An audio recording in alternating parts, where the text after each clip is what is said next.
Hey everybody, as you can see, I've decided to come out on my back deck. It's a beautiful sunny day. Hadn't had a lot of those in a while, and so I just want to enjoy it out here. The sun's kind of bright. I'll try not to squint too much, but I hope you're enjoying the day wherever you're at. So we're talking about the Book of Ecclesiastes, and now we're about to get into chapter 3, a pretty well-known chapter of Ecclesiastes, probably the most well-known. You hear it a lot at funerals. But before we dive into that, what I want to do is I want to do a quick review of chapter 2. You know, last week in chapter 2, Solomon was chasing the dream, wasn't he? He sought pleasures and works, wealth and possessions, fame and profit. And how did that turn out? Well, Solomon said he hated his life and his accomplishments. But do you remember why? Because he realized that, number one, they didn't satisfy him, and also everything that he accomplished would be left behind to somebody else, and he didn't know if they'd appreciate it or not. So he hated life. He hated his accomplishments. But he came to a conclusion, and finally, after 2 chapters of searching, Solomon finally acknowledges God. In verse 24, you realize that you don't have to work that hard because God will make your life enjoyable and meaningful. And so now we enter chapter 3, and the title of chapter 3 is Facing Times and Seasons. So let's jump right in. I'm going to read verses 1 through 8. Listen to what it says. It says, "To everything there's a season, a time for every purpose under heaven, a time to be born and a time to die, a time to plant and a time to pluck up what is planted, a time to kill and a time to heal, time to break down and a time to build up, a time to weep and a time to laugh, a time to mourn and a time to dance, a time to cast away stones and a time to gather stones, a time to embrace and a time to refrain from embracing, a time to gain and a time to lose, a time to keep and a time to throw away, a time to tear and a time to sow, a time to keep silent and a time to speak, a time to love and a time to hate, a time of war and a time of peace." Let me ask you a question. Which of these seasons are you in right now? You know, just the other day, my grandson Jeremiah was over here, and we was playing in the backyard. And we was over by our building out back, and I could remember how that last summer, we extended the roof on the building. And so what was happening, we didn't have gutters on it. And as it would rain and the rain would roll off the roof, it was creating a rut down each side of the building. And so I had some gravel, and I thought, well, I can put a row of gravel there, and it'll keep from digging that rut in the dirt, which it did. But more recently, we finally called a friend of ours, and he came out and put gutters on the building. And so now there was no more reason for that row of rocks, and it's springtime, and I'm thinking about filling in that rut and growing a little grass there. So while Jeremiah and I was out there, he had a little shovel and he was digging holes, and he was looking for treasures, what he told me. And while he was doing that, I was taking each one of those rocks in that rut, and I was throwing them back into my gravel pile. It was a time to cast away stones. So what season are you in right now? What times do you love? Which times do you not want to see come or to come again? You know, that's really something to think about as we look at this. And so Solomon, after 2 chapters of trying to find happiness, of trying to have a great life and make his own way and make his own life, he came to the conclusion that it was all in vain. And now we see him in chapter 3, and he's just kind of reflecting on what life is about. And a part of that reflection is talking about the fact that there's times and there are seasons for everything. You know, God gives balance. Everything for everyone, at least for a season. But why? Let me ask you this. Have you ever heard the phrase seasoned veteran? It refers to a person that's been through a lot of experiences. And you know, when we refer to someone as a seasoned veteran, like a football player, we're saying their experience has added value to their life. So I believe that a part of this balance that God gives us of everything, at least for a season, it makes us a seasoned veteran. It makes us more valuable because we've had many experiences in our life. The more you experience, the more valuable you become. So I believe that's why there's a time and a season for everything, and really there's no getting out of that. It's how we respond to it is what's important. And so now let's look on at verses 9 through 13. Listen to what it says. What profit has the worker from that in which he labors? I have seen the God-given task which the sons of men are to be occupied. He has made everything beautiful in its time. Also, he has put eternity in their hearts, except that no one can find out the work that God does from beginning to end. I know that nothing is better for them than to rejoice and to do good in their lives, and also that every man should eat and drink and enjoy the good of all his labor. It is the gift of God. What profit has the worker from that in which he labors?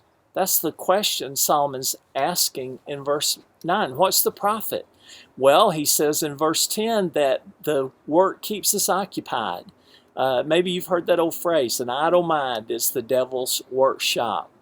Well, let me read a little more to go along with that. In 2 Thessalonians chapter 3, 2 Thessalonians chapter 3, verses 10 through 14, listen to this. For even when we were with you, we commanded you this, if anyone will not work, neither shall he eat. For we heard that there are some who walk among you in a disorderly manner, not working at all, but are busybodies.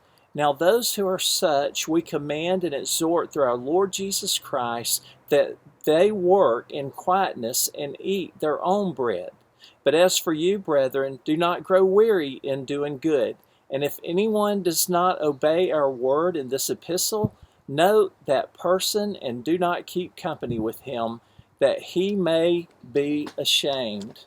An idle mind is the devil's workshop. That's why we need to stay busy, because when we have time on our hands, it can get us in trouble. And Paul said right there, he says, you know, if someone's not willing to work, ignore them. Hopefully they'll be ashamed of that. So what does it profit the worker from where he labors? Well, it keeps us occupied. Verse 11 tells us that there's eternal rewards. And in verse 11, what we learn is that we can find beauty in everything when eternity is in our heart. So with eternity in our heart and realizing that one day we'll stand before the Lord, even the hard times, that we can find something good in it. And then we see in verses 12 through 13 that life is rewarded.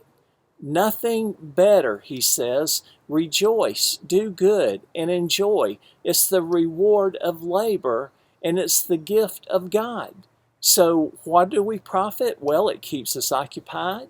We get eternal rewards, and we get life's rewards from being busy in our labors. Now, let's look at verses 14 through 17 as we continue the chapter.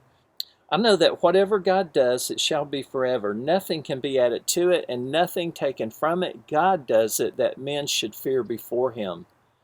That which has already been, and what is to be, has already been, and God requires an account of what is past.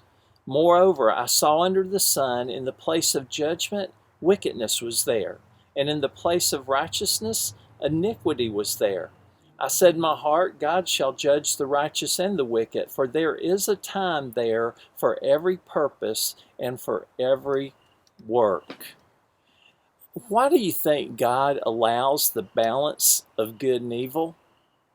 Well, in verse 15, we're told that God requires an accounting of what's past. In other words, when we stand before him one day, we'll have to make an accounting for everything in this life that we've done.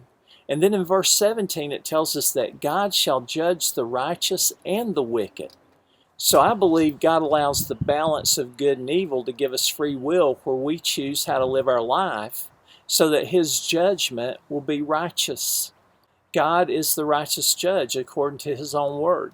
And how could He be a righteous judge if He forced us to be a certain way or to live a certain way?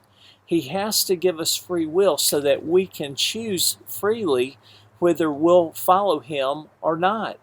And so those that choose to not follow Him are evil, and He allows that to exist in this world. And those who do follow Him are good, and He also allows us to exist in this world. That balance between good and evil has a far more significance when it comes to eternity.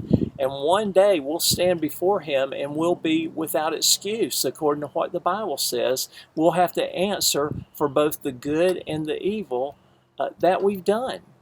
So with that in mind, let's read on in verses 18 through 21. Here's what it says. I said in my heart concerning the condition of the sons of men, God tests them that they may see that they themselves are like animals. For what happens to the sons of men also happens to animals. One thing befalls them, as one dies, so dies the other. Surely they all have one breath. Man has no advantage over animals, for all is vanity. All go to one place. All are from the dust, and all return to the dust. Who knows the spirit of the sons of men which go upward, and the spirit of the animal which goes down to the earth? So there the question is this. What is the same and what is the difference between man and animals?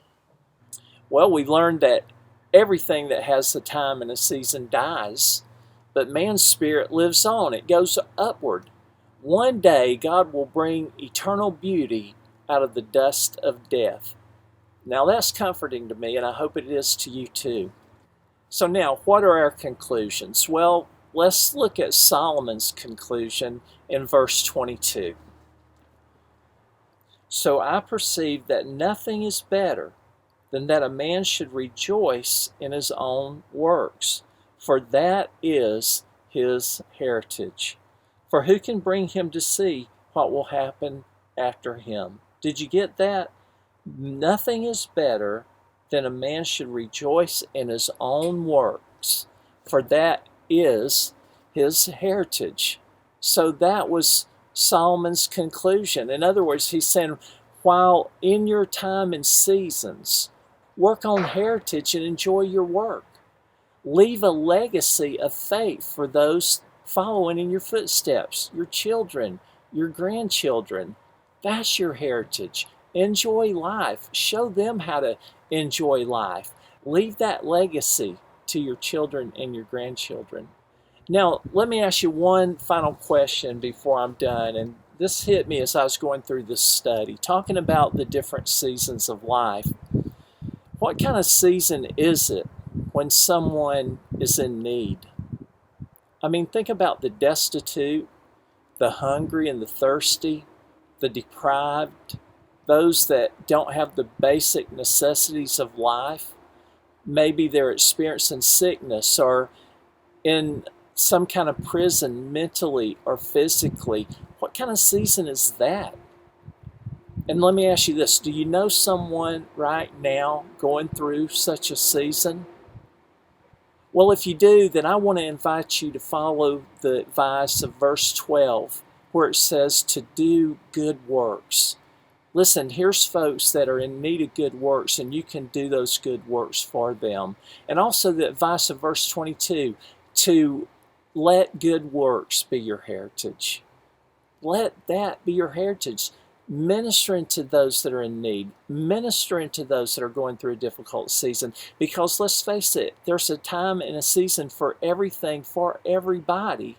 And there'll be a time in the future where you're going to be going through a difficult season, and you're going to hope someone's there to minister to you. So I believe that's the spirit of this chapter, is doing good works, leaving a legacy, being a minister to those that are hurting and going through difficulties and pain. So this is a great place to leave the Bible study this week. This is why so many people love chapter 3, and I hope it's been a blessing to you. And we'll see you again next week. God bless.